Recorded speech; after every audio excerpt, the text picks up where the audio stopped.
Bonsoir à tous. À la une de ce journal, à peine construites, les infrastructures sportives se dégradent déjà, notamment celles qui ont abrité les centres agréés Covid-19.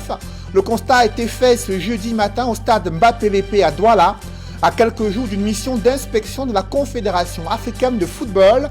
D'autres préoccupations suscitent de vives inquiétudes sur la route du CHAN 2021. Vous suivrez au cœur de ce journal la réaction du ministre des Sports. La fièvre électorale et un vent de contestation anti-Alpha Condé présagent d'une situation électrique à quelques jours du scrutin présidentiel prévu en Guinée-Conakry. Comment les différents candidats affûtent et préparent leurs arguments pour convaincre les indécis, et que fait l'opposition dans cette perspective d'élection présidentielle? Vous suivrez nos envoyés spéciaux dans la page internationale du 20h.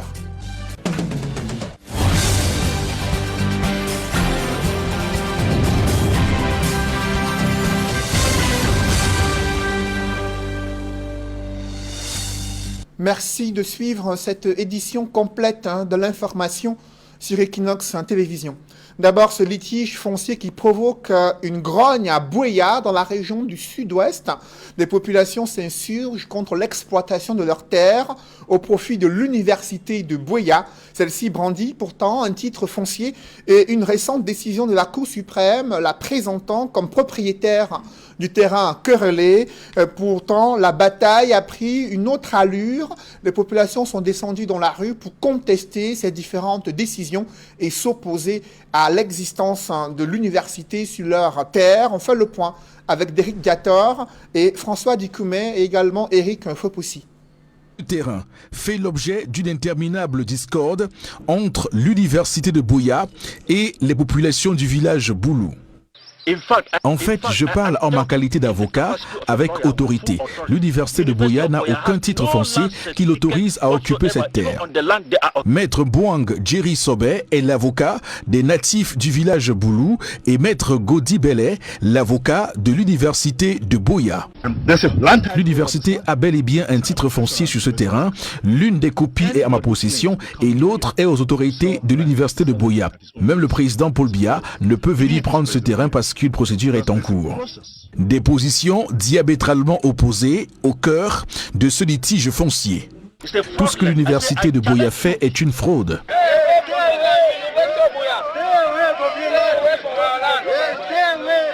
Les populations de Boulou sont de leur côté descendues dans la rue. Leur protestation et appel se résument en une seule chose: l'université de Buea doit dégager en cessant toute activité sur leur terrain.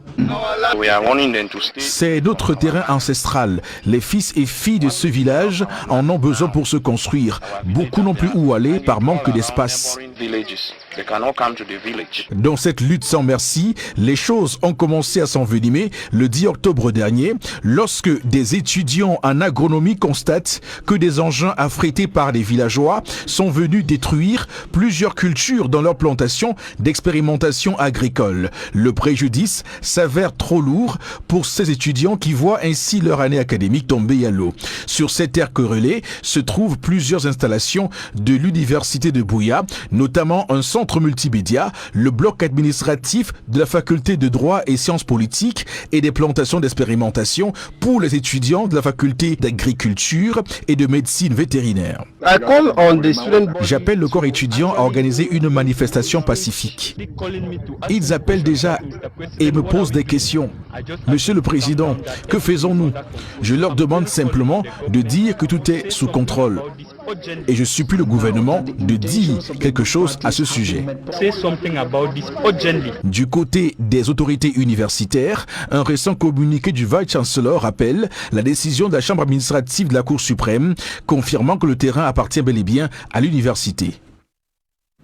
La récente interpellation et audition du père Ludovic Lade révèle une fébrilité des autorités. Selon ce prêtre jésuite, il déplore les conditions d'interpellation et surtout les questions qui lui ont été posées au commissariat concernant ses activités politiques, ses supposés liens avec le professeur Maurice Kamto et les raisons de ses initiatives de marche, raisons fondées sur l'aggravation de la crise dans les régions anglophones et sa volonté d'interpeller les pouvoirs publics sur l'urgence de mettre un terme à cette guerre fratricide dans le nord-ouest et le sud-ouest. Nos reporters ont rencontré Eric Watat et également Jean-Paul Chouniat ont pu relever les conditions dans lesquelles le père Ludovic Lado a été interpellé et sa détermination à poursuivre son initiative de marche et de pèlerinage entre Douala et Yaoundé. Reportage. Au tout début de sa marche pénitentielle, le 12 octobre 2020, pour un retour à la paix dans les régions en guerre du nord-ouest et du sud-ouest, le prêtre jésuite Ludovic Lado est interpellé à Edea. Ils nous ont bien sûr demandé l'objet de notre présence dans la région et je leur ai expliqué que j'étais en pèlerinage. Leur problème, c'était même pas que j'occupais la voie publique, mais que je n'avais pas d'autorisation et que j'en avais besoin parce que ils avaient besoin de me protéger. On nous amène au poste de police d'Edea. Arrivé au poste de police, ils nous séparent parce que ceux qui m'accompagnaient pour des raisons logistiques ils étaient au nombre de 2 et 3. Et ils nous auditionnent individuellement. Et après l'audition, ils nous embarquent en direction de Yaoundé. Au commissariat de Boumiébel, où le prélat est conduit, il est auditionné sur les motivations profondes de sa marche. La police cherchant à identifier la cause funeste que servirait le père Ludovic Lado. Le cas de Maurice Kamto, d'ailleurs, pendant l'interrogatoire, nous a clairement demandé si on marchait pour lui. Je leur ai clairement signifié que les événements du 22 septembre sont venus bien après l'annonce de mon pèlerinage. Et donc ça n'avait rien à voir, mais ils ont insisté sur est-ce que c'est politique, est-ce qu'il y a quelqu'un derrière vous, est-ce que vous marchez pour Kamto. S'étonnant de la peur du régime de Yaoundé, face à toute initiative de manifestation publique pourtant inscrite dans la Constitution de janvier 1996, cet homme de Dieu s'indigne de la violation systématique des libertés fondamentales des citoyens dans notre pays. On ne peut même plus exprimer ses droits civiques et politiques, le droit de manifester par exemple, parce que justement ça fait peur. Évidemment la fin du règne de l'actuel président approche. Pour des raisons très objectives, l'âge et puis la longévité. Et donc, la grande bataille, c'est comment faire, bien sûr, pour conserver le pouvoir pour ceux qui sont en place et pour l'arracher pour ceux qui sont en face. Et donc, ça fait que c'est très crispé sur le plan des libertés publiques parce qu'on ne veut pas d'étincelles pouvant créer une effervescence ou un incendie politique. Relaxé en après-midi et raccompagné Manu Militari au pont de la Dibamba vers 18h, le père Ludovic Lado entend poursuivre son pèlerinage pacifique à travers le Cameroun, y compris dans les 2 régions anglophones en crise, du nord-ouest et du sud-ouest. La tension est montée d'un cran à l'hôtel Douala Rabinga, situé au quartier administratif de la capitale économique. Les employés réclament plus de 8 mois de salaire impayés et dénoncent de mauvaises conditions de travail. La direction de l'hôtel incriminé évoque la crise sanitaire pour justifier ces tensions de trésorerie. Mais pour les employés grévistes, le mal est plus profond au sein de l'établissement hôtelier. Évocation avec Steve Eboulé et Nadine Yambou. À l'hôtel Rabinga, ancien méridien au quartier Bonanjo à Douala, les employés sont en colère et à bout de force. Ils revendiquent plus de 8 mois de salaire. Vous êtes sans ignorer, étant être humain, il y a des charges incompressibles, telles que se nourrir, telles que se soigner. Alors qu'un employeur vous tient pendant 9 mois sans vous donner un radis, compte tenu de cette situation de pandémie où les activités étaient au plus bas, ça n'a pas empêché qu'il fasse des recouvrements ou qu'il y ait des nouveaux clients qui ont séjourné en groupe. Ce groupe n'a pas laissé dans les caisses de l'hôtel moins de 20 à 30 millions de francs. En plus de ces salaires impayés, les employés grévistes déclarent n'avoir pas d'assurance maladie et CNPS. Leurs conditions de travail, devenues de plus en plus difficiles avec la rentrée scolaire, les ont poussés à la rue. Il a néanmoins promis qu'il devrait payer 2 ou 3 mois de salaire en espèces avant la rentrée scolaire. et les autres se suivront par les virements bancaires comme à l'accoutumée. Chose qui a contenté les employés, qui a donné un peu du baume au cœur des employés. Jusqu'à la fin du mois de septembre, on n'a eu aucun signal. Par la même occasion, il a sorti un courrier annulant le programme de rotation et menaçait les employés qui ne reprenaient pas le service de licenciement. Du côté de l'administration de l'hôtel Rabinga, la pandémie de coronavirus serait à l'origine des tensions de trésorerie que connaît l'établissement hôtelier. Tout le monde le sait, avec la pandémie de la Covid, depuis le mois de mars, les activités ont été en arrêt à cause de la fermeture de frontières. Et nous savons tous que les secteurs d'activité qui ont été touchés le plus, c'est le secteur hôtelier et le tourisme. Donc du coup, nous-mêmes, nous avons pâti, nous avons été en arrêt de travail pendant pratiquement 8 mois, depuis le mois de mars. Et c'est aux alentours du mois d'août que les activités ont repris, mais vraiment très timidement. D'où ces manquements au niveau de la paye. Des arguments balayés d'un revers de la main selon des grévistes qui affirment que le malaise était profond avant le déclenchement de la pandémie de coronavirus au Cameroun. Dans ce jeu de ping-pong, l'hôtel accuse ses employés d'avoir vandalisé les équipements et détourné des clients vers d'autres structures hôtelières. À côté de ces manifestants, les fournisseurs et autres partenaires se sont joints au mouvement d'humeur pour revendiquer le paiement des factures de leurs prestations. Nous avons vu mieux de s'associer avec eux parce que nous réclamons tous nos dus. 3 250 000 de livres du poisson frais ici, depuis près de 10 ans. Au moment où nous quittions les lieux, le climat était toujours tendu entre les employés et la direction de l'hôtel Rabinga. Les activités tournent au ralenti. Après les inondations vécues à Bafoussam, les municipalités envisagent de démolir plusieurs maisons d'habitation. Les populations crient au scandale, déplorant le manque d'un plan d'accompagnement vers d'autres lieux plus sûrs. C'est le constat que fait le CLED Sakem dans ce reportage.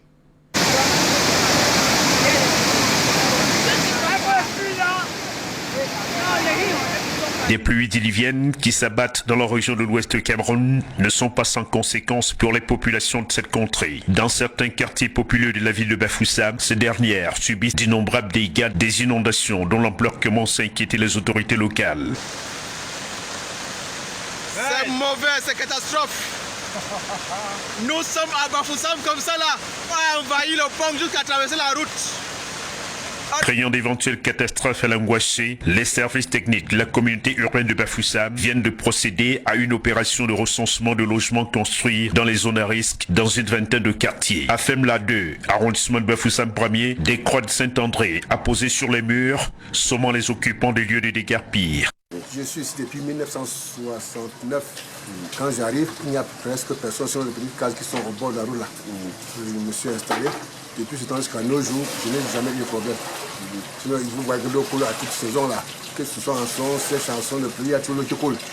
Bon, ceux qui sont passés l'autre jour nous ont demandé qu'est-ce que nous souhaitons qu'ils fassent pour que ce quartier soit viable. Nous l'avons expliqué. Bon, vous voyez qu'il y a des eaux partout. Si on peut les canaliser, ça nous ferait beaucoup de bien. Ou bien nous aider à construire des murs de soutènement là où il y a éboulement.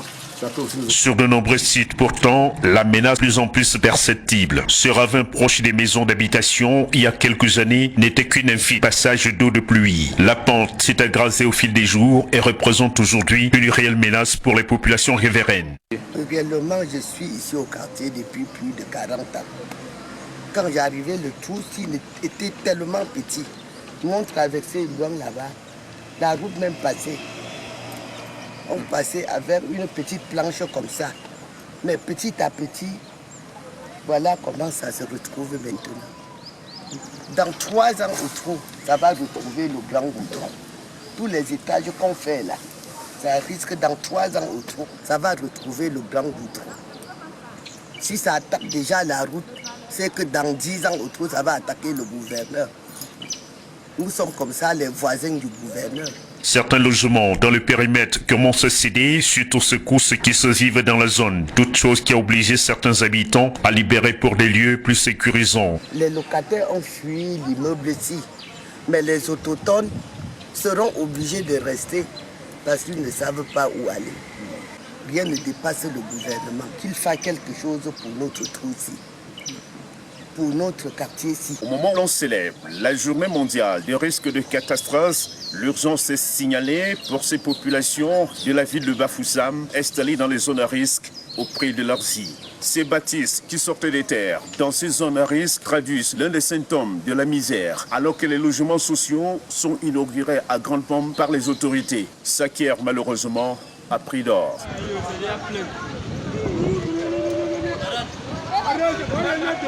Dans le bras de fer judiciaire opposant le professeur Maurice Kamto à l'État du Cameroun, un nouvel épisode s'est tenu ce jeudi au tribunal de première instance centre administratif à Yaoundé. Selon l'avocat maître Hippolyte Méli, membre du conseil du président du MRC, il a été décidé du report de l'affaire au 29 octobre 2020 pour les écritures des administrations publiques mises en cause. Ces différentes administrations traînées en justice sont le ministère de l'administration territoriale, représenté par 4 fonctionnaires, la délégation générale à la sûreté nationale, représentée par 4 commissaires divisionnaires à l'audience tenue ce jeudi, et le secrétariat d'État à la gendarmerie, qui est également représenté par un colonel magistrat. Selon les avocats de Maurice Kamto, il n'a pas pu se rendre à l'audience pour défendre lui-même ses droits en raison de cette mesure d'assignation à résidence de facto qu'il conteste et qu'il demande la levée immédiate de la voie de fait administrative. Ces avocats précisent qu'ils ont demandé le transport immédiat du tribunal au lieu du domicile de Maurice Kamto à Santa Barbara à Yaoundé afin de constater des actes matériels d'assignation à résidence de fait. Selon maître Hippolyte Méli, la demande a été repoussée à plus tard. Ce collectif d'avocats qui a rendu compte à travers un communiqué après l'audience tenue ce jour à Yaoundé. Évoquons à présent cette visite du ministre des Enseignements secondaires à Douala. Elle a constaté la difficulté que rencontrent plusieurs établissements scolaires publics à faire respecter les mesures barrières. Les enseignants se soucient de moins en moins du port du masque dans les salles de classe et les points d'eau sont insuffisants au regard du nombre d'effectifs importants dans plusieurs lycées. Reportage signé Isabelle Carole Zoupette. 2 semaines après la rentrée scolaire, le respect des mesures barrières est loin d'être une préoccupation majeure sur les campus des lycées à Douala. Même les enseignants font peu d'efforts pour sensibiliser les élèves ayant négligé le port du masque. La ministre des Enseignements secondaires a interpellé élèves et responsables du lycée bilingue de Bonabéry sur l'insécurité sanitaire observée dans cette école. Ils croient que c'est une mesure de discipline quand on les voit. Dès qu'il n'y a plus de regard, voilà la grosse difficulté. Parce qu'il y en a qui ne savent pas qu'on peut enlever, respirer un moment. Sur le campus, Pauline Nalio-Valionga constate une insalubrité criarde dans les toilettes où les enfants sont appelés à faire leurs besoins. Le manque d'entretien dans cet espace expose les apprenants à des risques élevés de maladies. Et comme il y a des years, so the smell, and you know the smell, you must wash and find between the smell, and then you don't get done, you don't get done. D'autres établissements scolaires éprouvent des difficultés à renforcer la sécurité sanitaire. C'est le cas au lycée bilingue de Niala, où le dispositif de prévention contre la pandémie est insuffisant. Les points d'eau aménagés sur le campus sont largement en deçà des effectifs enregistrés dans ce lycée. Autre problème, c'est la vétusté des infrastructures qui peinent à offrir un cadre optimal de formation pour les élèves.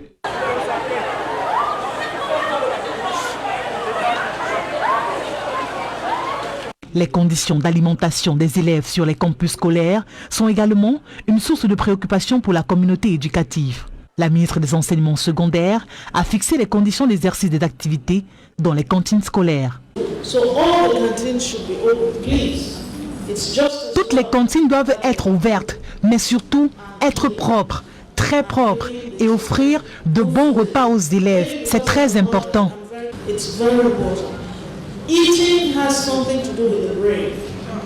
Les chefs d'établissement, quant à eux, posent le problème d'insuffisance de moyens d'accompagnement pour respecter les mesures de sécurité sanitaire.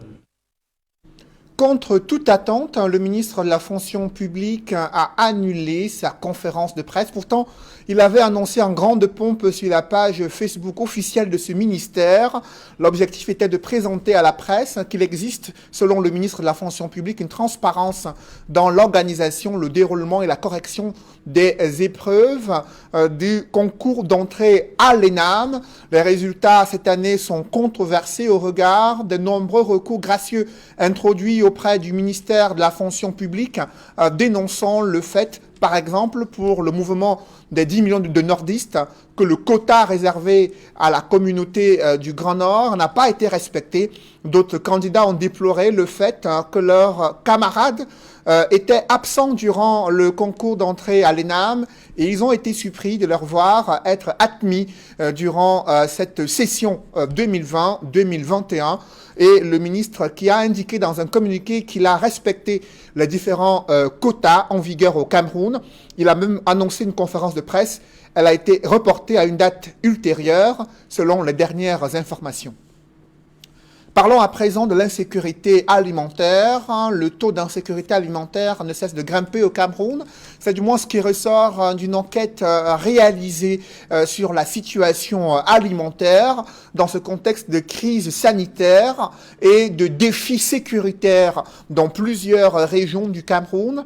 Les différents résultats de cette étude sur la sécurité alimentaire ont été présentés au gouvernement afin qu'il affine sa politique d'amélioration de l'agriculture au Cameroun. À ce sujet, je vous invite à suivre les experts du FAO et d'autres experts qui s'expriment sur les résultats de cette étude menée sur la situation sécuritaire alimentaire au Cameroun.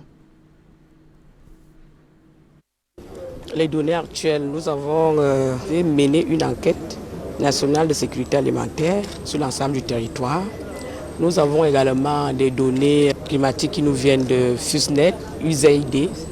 Nous avons toutes les données qui sont récentes, qui datent de moins de 3 mois. Nous avons vu au mois de juin, juillet, août, c'était pas alarmiste. Malheureusement, dès l'analyse du mois de mars, nous avons eu la Covid-19. Et l'impact de la Covid-19 a augmenté le nombre de personnes en insécurité alimentaire. Nous allons analyser la sécurité alimentaire dans un contexte particulier de la Covid-19. À l'analyse de mars, nous avons trouvé plus de 2 millions de personnes en insécurité alimentaire au Cameroun. Chose qui a été un peu exacerbée par rapport à la pandémie que nous connaissons tous de Covid-19. À date, nous ne pouvons pas vous confirmer exactement est-ce que toute cette population sont en insécurité alimentaire maintenant. Avec les outils que nous allons utiliser pour analyser la situation, après plus de 2 semaines d'enquête et de collecte de données dans les 58 départements, les 10 régions du Cameroun, pour regarder les informations, regarder ceux qui sont partis sur le terrain, qu'est-ce qu'ils ont apporté comme information, comment la situation d'insécurité alimentaire et nutritionnelle est dans le Cameroun. L'administration publique fait face à des difficultés de trésorerie. La Direction générale de douane reconnaît qu'elle peine à collecter des taxes. Ses performances sont passées de 2 milliards à moins de 100 millions par mois, justifiant ainsi cette taxe sur les téléphones qui vise, dit la douane, à retrouver l'équilibre de ses caisses tout en luttant contre la fraude et la contrebande au Cameroun. Explication avec Rodrigue Gassi et Ike Cyril. Après les vives contestations suite à l'annonce de l'entrée en vigueur de la nouvelle réglementation concernant la collecte des taxes sur le téléphone, la Direction générale des douanes se fend en explication. D'abord sur le plan fiscal, il est question, dit-elle, de retrouver l'équilibre de ces caisses. Nous nous sommes aperçus que nos recettes avaient drastiquement baissé sur le poste des téléphones importés. Alors pour quelques chiffres, il y a environ 20 ans, nous collections à peu près 2 milliards de francs CFA par mois au titre des importations de téléphones. Aujourd'hui, nous en collectons moins de 100 millions de francs CFA par mois. Sur le plan économique, la Direction générale des douanes fait savoir que la nouvelle réglementation vise à traquer les fraudeurs. Il s'agit pour nous de lutter contre les grands fléaux sur ce téléphone. Il s'agit notamment de la contrebande.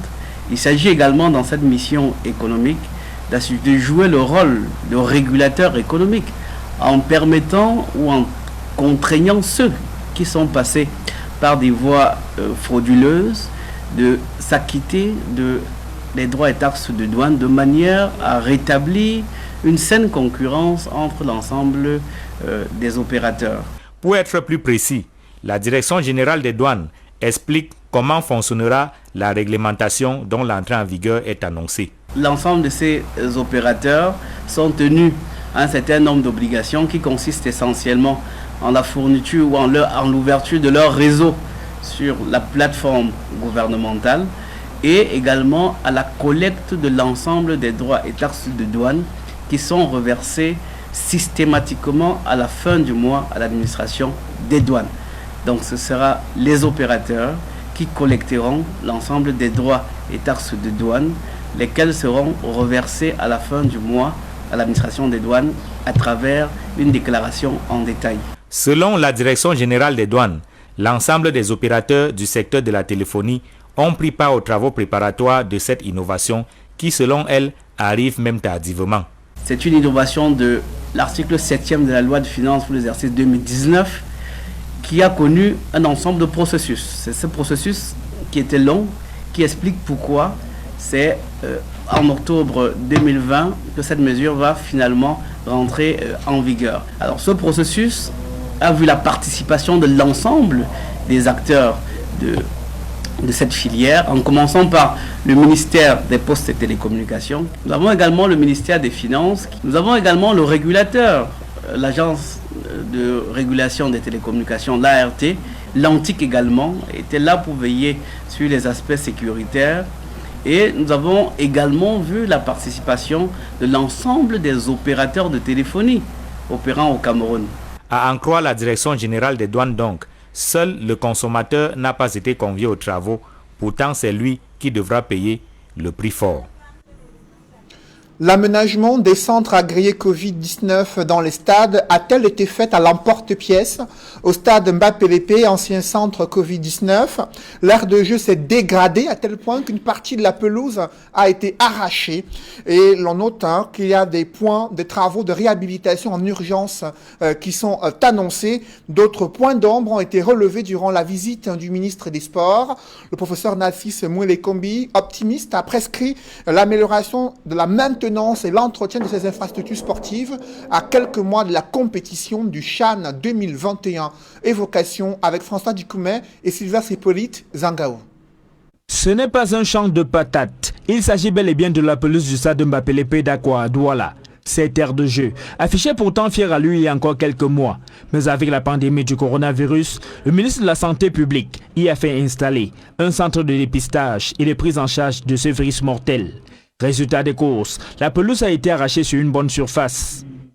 Ici, à première vue, tout est à refaire. Le ministre des Sports et de l'Éducation physique se veut rassurant sur la disponibilité de ce stade, retenu comme stade d'entraînement pour le CHAN, prévu dans 3 mois. Vous avez évoqué la situation de Mbappé-Lépé qui, en raison d'un cas de force majeure et au regard de la nécessité et de la légitimité de l'action du gouvernement en matière de protection des populations en période de crise sanitaire, comme ce fut le cas, et comme c'est d'ailleurs encore le cas avec la pandémie du coronavirus, a été sollicité pour l'installation d'un dispositif anti-Covid.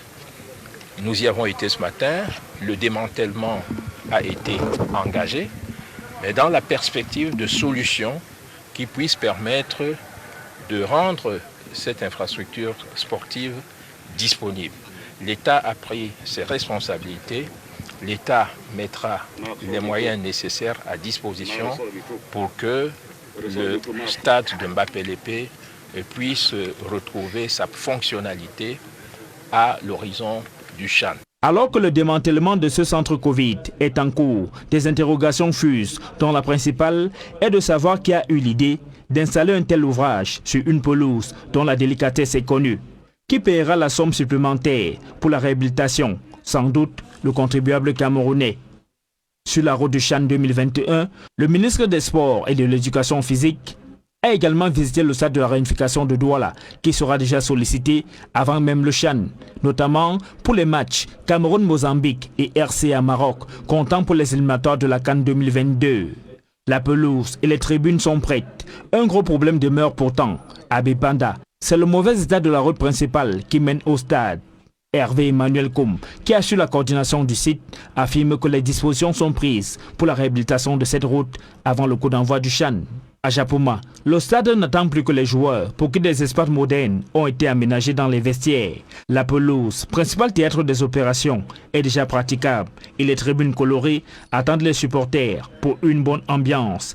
Il ne reste plus qu'à achever la construction des autres infrastructures du complexe sportif de Japoma. Il ne reste donc plus que les experts de la Confédération africaine de football attendus au Cameroun dans les prochains jours. Mais pour le ministre des Sports et de l'Éducation physique, le Cameroun est fin prêt pour accueillir le CHAN qui va se disputer dès le mois de janvier 2021. Nonobstant la mauvaise qualité de l'aire de jeu du stade de Mbappé-Lépé, un stade qui a pourtant été retenu par la CAF comme stade d'entraînement pour les équipes qui seront abritées dans la ville de Douala. Sur la route du CHAN 2021, pour Equinox Télévision, François Rodrigue Dikoumé, Sylvestre Hippolyte Zangao.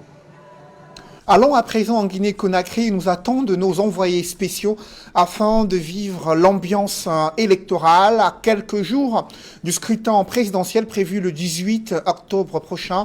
Comment la presse guinéenne traite-t-elle de cette campagne électorale sur fond de tensions politiques? Vous le savez, dans ce pays d'Afrique de l'Ouest, il y a un vent de contestation contre le président Alpha Condé, président sortant, candidat à sa propre succession, un mandat de trop selon une partie de l'opposition. Pour autant, l'un des principaux leaders de l'opposition et son challenger à cette élection présidentielle. On fait le point avec nos envoyés spéciaux Emmanuel Job et Guy Zogo.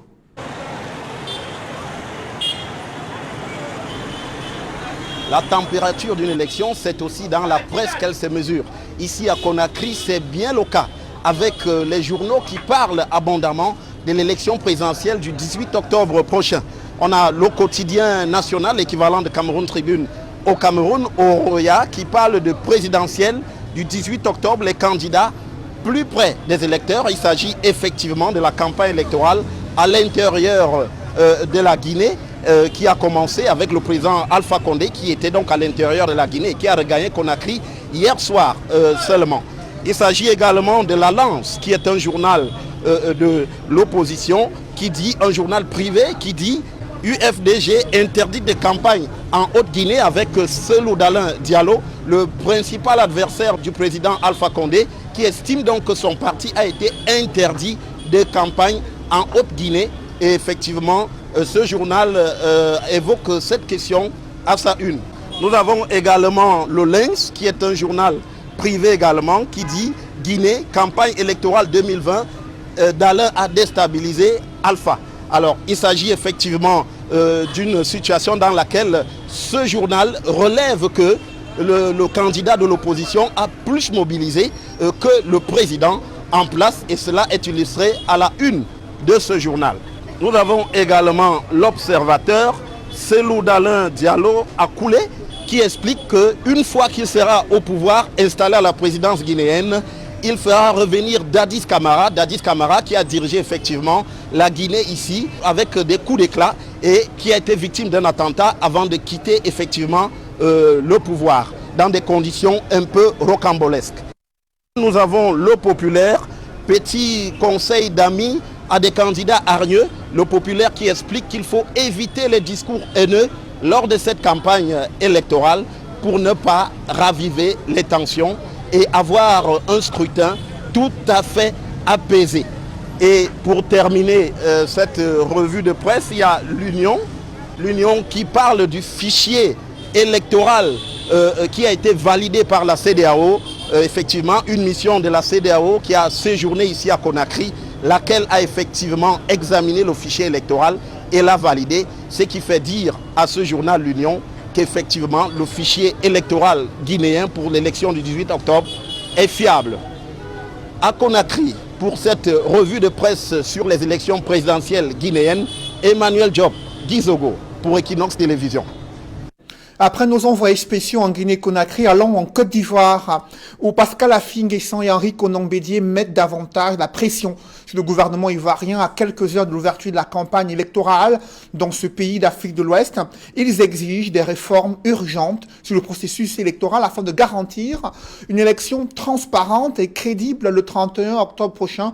Je vous invite de suivre à présent Pascal Affi-N'Guessan, l'un des candidats à cette élection présidentielle en Côte d'Ivoire.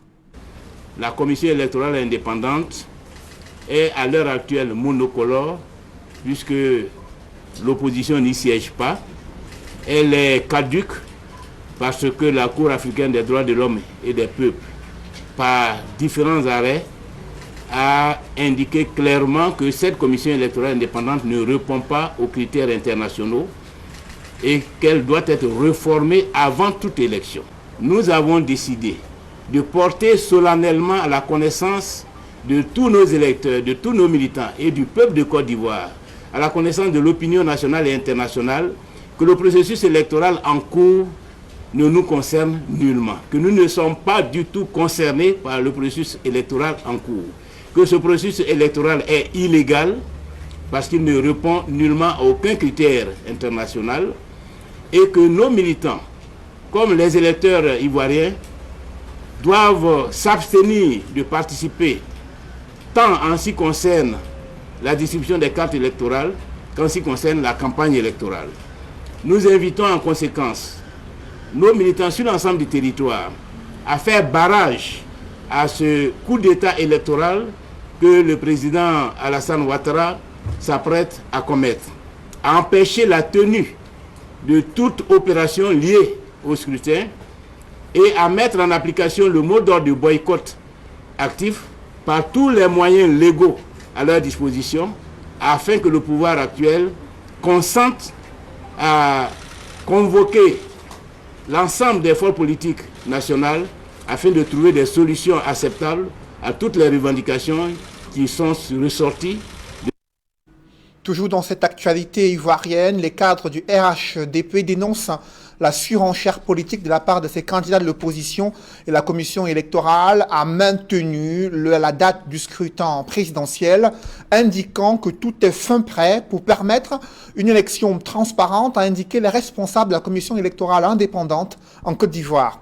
Et vous l'avez compris, Equinox Télévision, au cœur des événements majeurs de l'actualité africaine, vous permettra de vivre ces élections présidentielles en Guinée-Conakry et en Côte d'Ivoire avec des interviews exclusives et des comptes rendus de campagne électorale.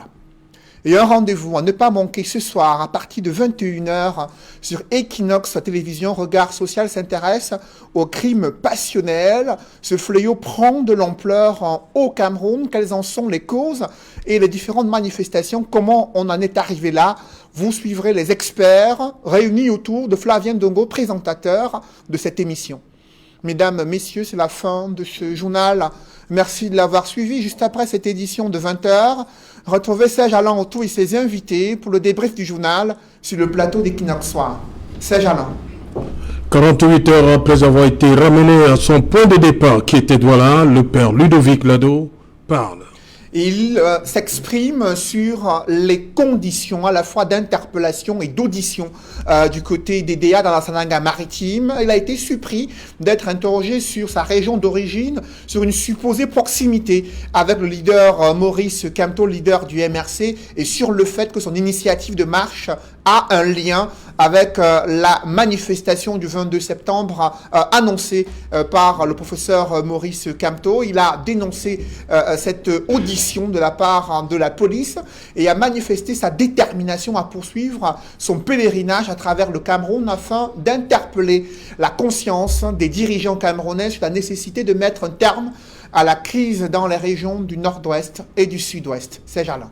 Joseph Lé, ministre de la fonction publique et de la réforme administrative, renvoie sine die le dîner de presse Pourtant, qui était prévu aujourd'hui. Pourtant, il avait annoncé en grande pompe sur la page Facebook officielle du ministère de la Fonction publique, indiquant qu'il devait présenter à la presse réunie, qui devait se réunir ce jour, des éléments permettant à la presse de comprendre qu'il y a une transparence dans l'organisation des concours d'entrée à l'ENAM, et sans donner les raisons officielles de ce report s'inédié. Il a annoncé que cette conférence de presse ne va plus se tenir, et une conférence de presse reportée au moment où il y a une vague de contestation des résultats du dernier concours d'entrée à l'ENAM. Des recours gracieux ont été introduits auprès du ministère de la Fonction publique afin que ces résultats soient annulés au regard de la controverse sur la publication des supposés admis à ce concours d'entrée à l'ENAM. Serge Alain. Voilà, madame, monsieur, c'est dans l'essentiel de l'Equinoxe Soir, deuxième partie. Bonne soirée à vous, Cédric. Bonne soirée à vous, Serge Alain. Bon week-end à vous, Cédric. Bon week-end également à vous, Serge. Rendez-vous lundi. 20h. Madame, monsieur, dans un instant, la suite. Equinoxe Soir.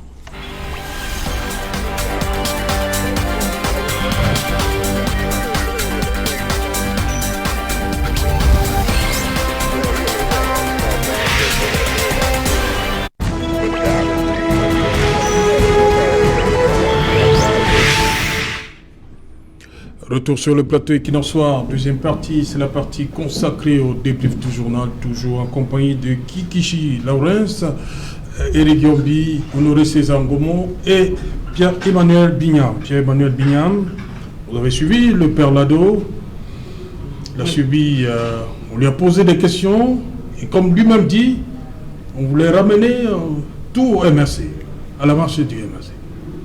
Qu'est-ce que ça vous fait? Pire que ça, moi je retiens que dans l'interrogatoire du père Lado, on utilise des techniques qui font état de ce qu'il aurait un lien, non seulement avec le MRC, mais un lien sociologique avec le leader du mouvement pour la renaissance du Cameroun. Vous voyez, ça confirme la posture de César ce soir sur le plateau, représentant du RDPC, qui n'a rien d'autre à faire que de diviser les Camerounais, parce qu'ils sont bien conscients que s'ils n'utilisent pas cette arme, cette technique de Thomas Machiavel, qui consiste à diviser pour mieux régner, leurs jours sont comptés. Et moi, je les félicite parce que de toutes les façons, ça les a réussi.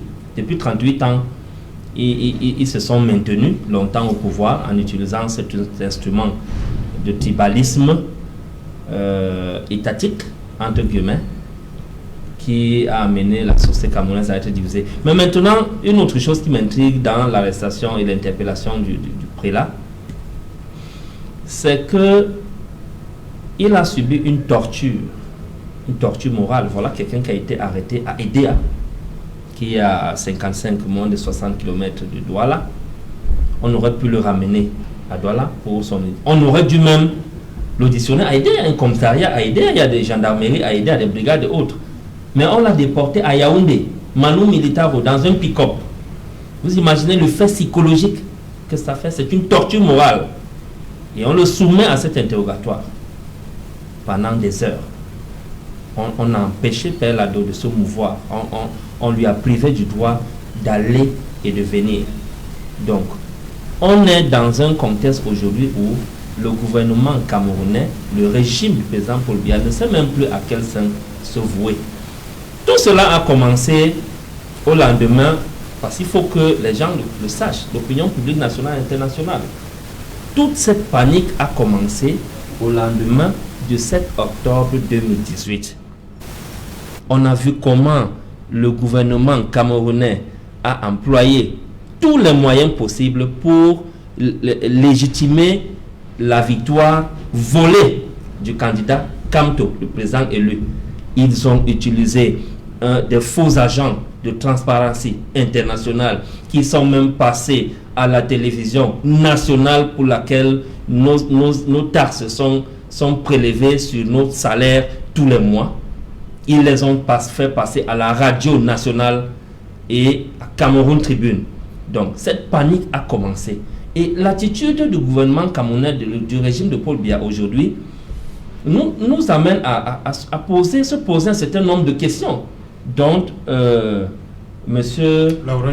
Lawrence était en train de demander que le citoyen Kamto, pris comme tel, en tant que citoyen lambda, pourquoi est-ce qu'il fait autant peur au gouvernement camerounais à chacune de ses sorties, à chacune de ses déclarations, à chacun de ses plans d'action qu'il annonce, que ce soit à travers le mouvement pour la renaissance du Cameroun ou la plateforme pour le changement. Donc, cette question nous amène à comprendre qu'il y a une peur qui ne peut être justifiée que par ce qui se dit généralement dans notre langage courant, que c'est le cœur du bandit qui bat. Le cœur du bandit bat. Le gouvernement camerounais est devenu poltron au point où même le monde vent les fait paniquer. Ça nous amène à comprendre que voilà un régime qui a passé presque 40 ans à travailler, pas pour développer le Cameroun, mais pour maintenir un monarque, un despote au pouvoir le plus longtemps possible. Okay. Et c'est dommage. Éric Yombi, vous avez enfin écouté le père Dado. Qu'est-ce que ça vous inspire comme commentaire? Vous avez écouté attentivement, il dit que on voulait lui demande pour qui il marche. Vous trouvez ça comment vous savez, il n'y a pas quelqu'un derrière. Je suis très gêné à l'idée de parler de cette arrestation parce que lorsque je fais allusion à la République, je fais allusion au fait que nous, citoyens, nous pouvons avoir des voix dissonantes.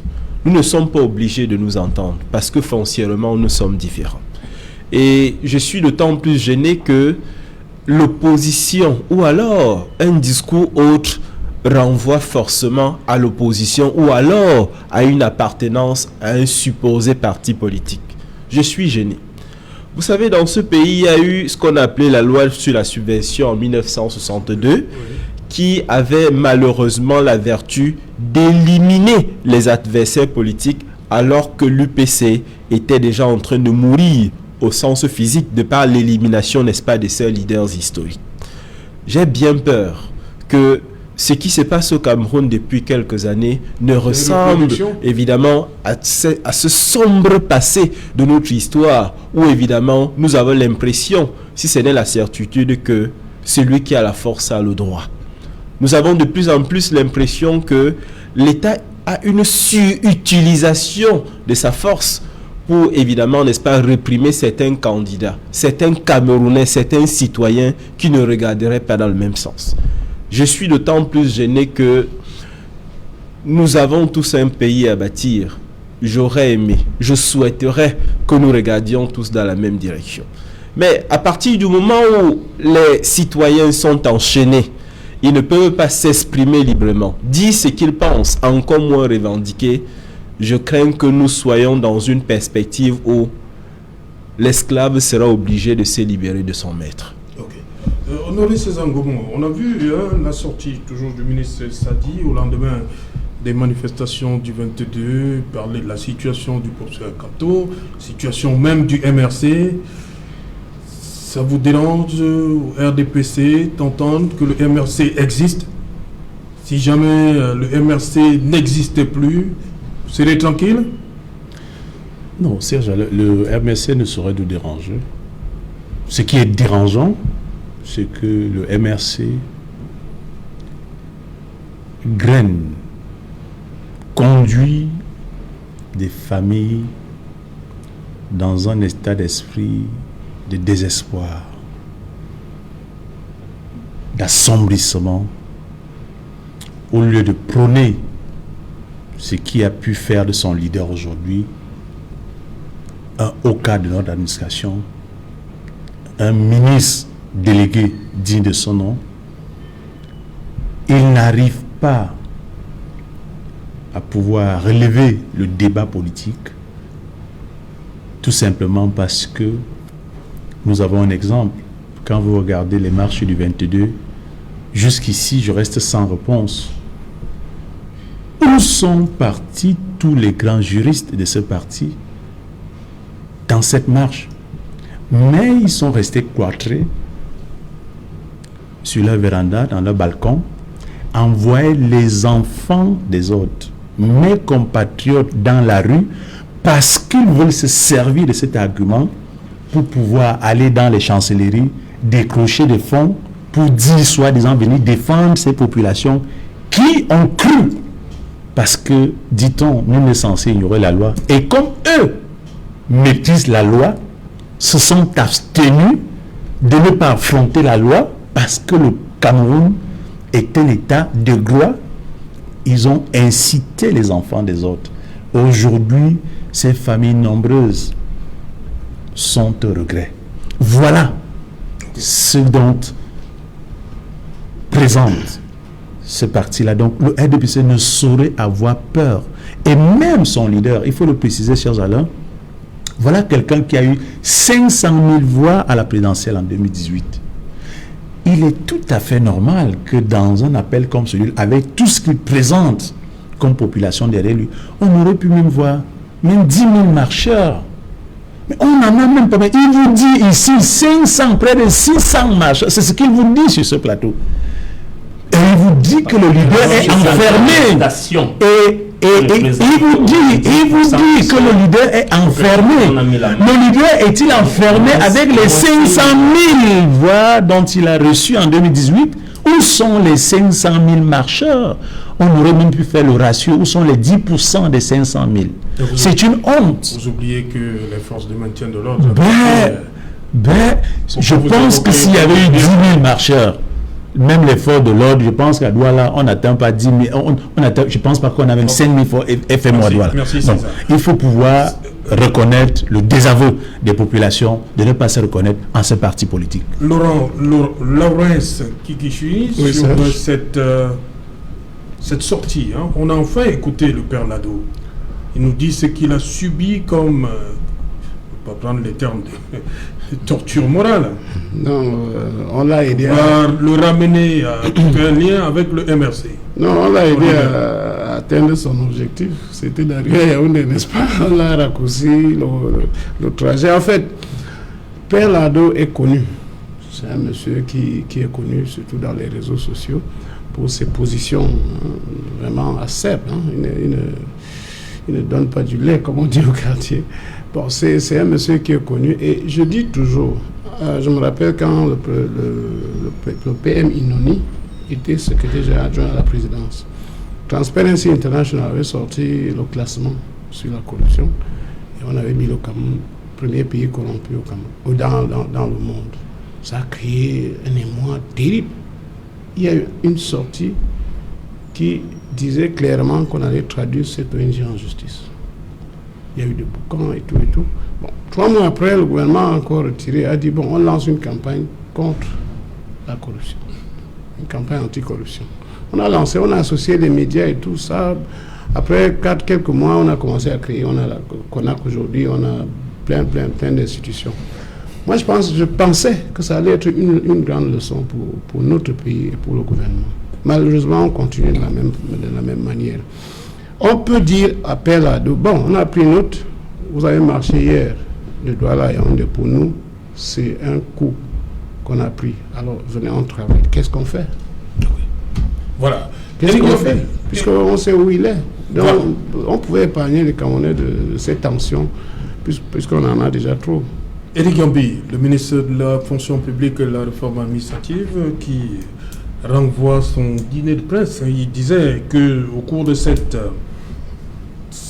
rencontre avec la presse, il devait remettre une importante documentation relative au processus d'organisation des concours administratifs au Cameroun. On connaît tous le contexte.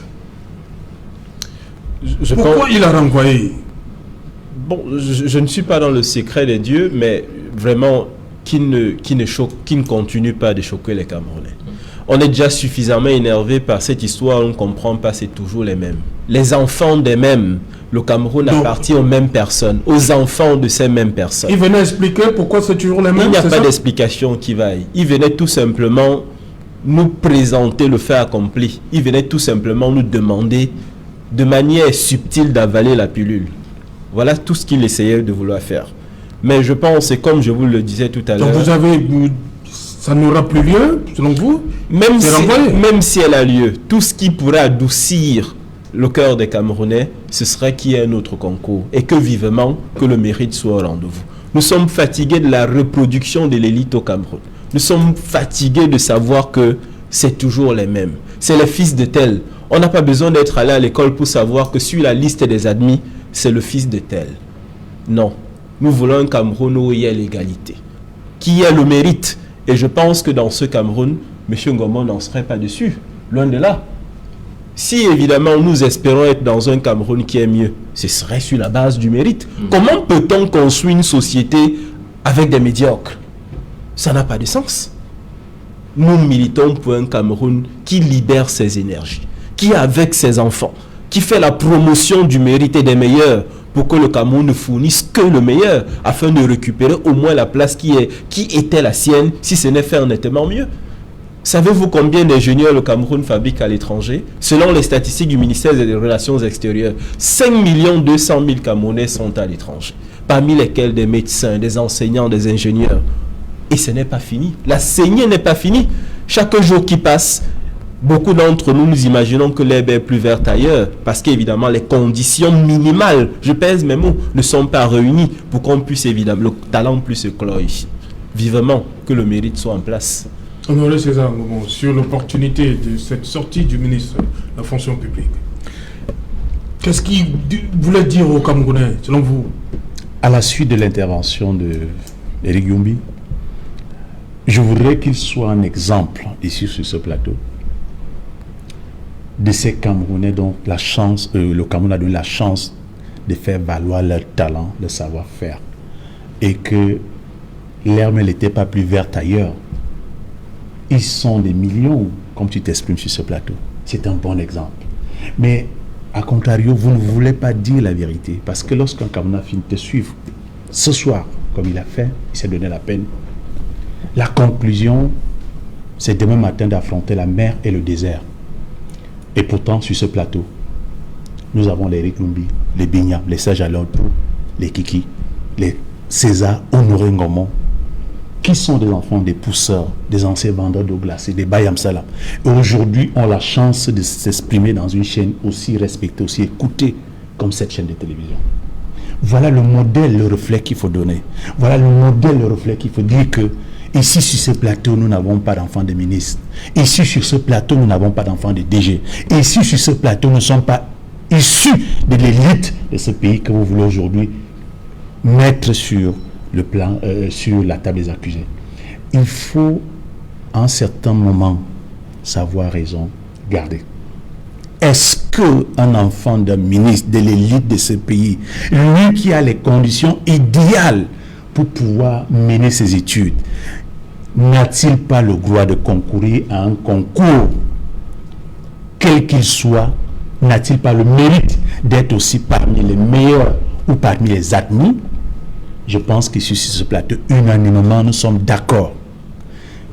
Va-t-on aller sur une liste, je vais dire n'importe quoi, 500 noms, et choisir 5 noms peut-être de ces élites, de ces enfants, de ces élites, qui ont pu œuvrer de par leur endurance, de par leur savoir-faire, et ont décroché ce sésame, qui est l'admission, et qu'on vient les crucifier sur un plateau télé, qui sont admis tout simplement parce qu'ils ont un patronyme qui ressemble à une élite. Non, c'est pas sérieux. C'est pas ce Cameroun que nous voulons construire. Merci, Honoré César. Laurence, pour vous, le ministre de la fonction publique, pourquoi ce rétropédalage? Non, je crois que le ministre se retrouve face à une situation compliquée. Oui. Parce que... Compliqué comment? Oui, c'est lui qui a annoncé. Oui, les textes... En annonçant, il n'a pas pris la peine de voir tout ça? Les textes qu'il allait présenter sont des textes conçus à la veille des indépendances. Vous comprenez? À l'époque, on pouvait facilement dire, bon, on va donner 30% à l'extrême nord, 2%, parce qu'on pouvait évaluer à peu près à combien de licenciés, combien de bacheliers on a ceci. On dit, bon, comme vous n'avez que 50 bacheliers, on peut prendre 30. On prend 20 là-bas, on prend 10. C'était beaucoup plus facile. De nos jours, c'est compliqué. Et la thèse qu'il faut épouser, c'est celle dont il faut dissoudre cette institution et ramener les formations dans les universités. Et de là-bas, sélectionner donc les professionnels qui vont concourir à des emplois. C'est comme ça que ça doit se faire. Il faut qu'on dépasse cette affaire où on va former les gens qui sont spéciaux. D'abord pour les bourses. Là-bas, les gens ne chôment pas comme les autres étudiants partout dans nos grandes écoles. Donc il faut arrêter et repartir ces enfants de ces différentes disciplines de formation dans les universités. Et de là-bas, les gars vont sortir. Toi, tu as telle formation. Moi, j'ai la même formation. On commence à chercher l'emploi. Si l'État recrute, on y va. Si tel recrute, on y va. Donc, parce qu'on a toujours eu tellement de problèmes avec les NAM surtout. Pierre-Emmanuel Biya. Vous avez quelque chose à dire au ministre de la fonction publique? Oui. Qu'est-ce que vous voulez lui dire? Ce que je veux lui dire, c'est la réponse à ce que César vient de dire tout à l'heure. Lorsque César dit le fait d'être sur les plateaux de télé, c'est un mérite, c'est un trophée pour nous. C'est pas ce que j'ai dit. C'est pas ce que j'ai dit, ne déforme pas. Être sur les plateaux de télé pour quelqu'un qui est de mouvement. Qui t'a donné cette instruction? Comme moi. Qui t'a donné cette instruction? C'est pas le système éducatif camerounais. Toutes ces opportunités de réussite, de carrière en l'air, en l'état actuel du régime de Paul Biya. Donc ce n'est pas une sésame. Qui t'instruit? Vous ne verrez jamais Franck Biya sur un plateau de télé. Parce que c'est pas parce qu'il n'a rien à dire au peuple camerounais, mais c'est parce qu'il s'en fout pas mal du peuple camerounais. Non. Voilà pourquoi on peut dire n'importe quoi. Il ne viendra jamais s'exprimer. Ce sont des vendus qui viennent bavarder comme nous bavardons là, parce qu'on nous fait semblant de nous donner une entre guillemets liberté d'expression. Mais en fait, on nous permet de bavarder. Sa petite sœur qui te répond sur les réseaux sociaux est une vendue aussi. Rien à la position. Sa petite sœur qui te répond sur les réseaux sociaux est une vendue. Des libertés individuelles et collectives. Maintenant, revenons sur la non-sortie du ministre de la fonction publique de Joseph Lé. Voilà quelqu'un d'autre qui s'est toujours retrouvé dans leur embrouillamini dont ils ont l'habitude d'entretenir au quotidien. Il n'y avait aucune opportunité déjà qui l'amenait à se jeter dans cet exercice de justification de ce concours manqué, ce énième concours manqué de l'ENAM. On ne comprend pas comment une école comme l'ENAM présente presque chaque année des admis qui sont décédés des années avant. C'est-à-dire qu'on retrouve sur la liste des admis des gens qui sont décédés il y a 2, 3, 4 ans. Comment est-ce que ça se passe? Ça veut dire qu'on est dans un contexte où le régime, puisqu'il faut d'abord connaître le rôle de l'ENAM au Cameroun, c'est une école coloniale de commandement et non d'administration publique. Et partant de ce postulat que c'est une école de commandement, le régime du président Paul Biya s'est arrangé à mettre dans cette école les leurs, ceux qui sont dans leur rang, pour perpétrer leur hégémonie sur le peuple camerounais et continuer à nous mater. Parce qu'au jour d'aujourd'hui, on ne voit même pas en réalité quel est le résultat escompté de l'ENAM sur le terrain. On voit que la plupart du personnel de l'administration publique sortant de l'ENAM sont ceux qui sont objets à scandale.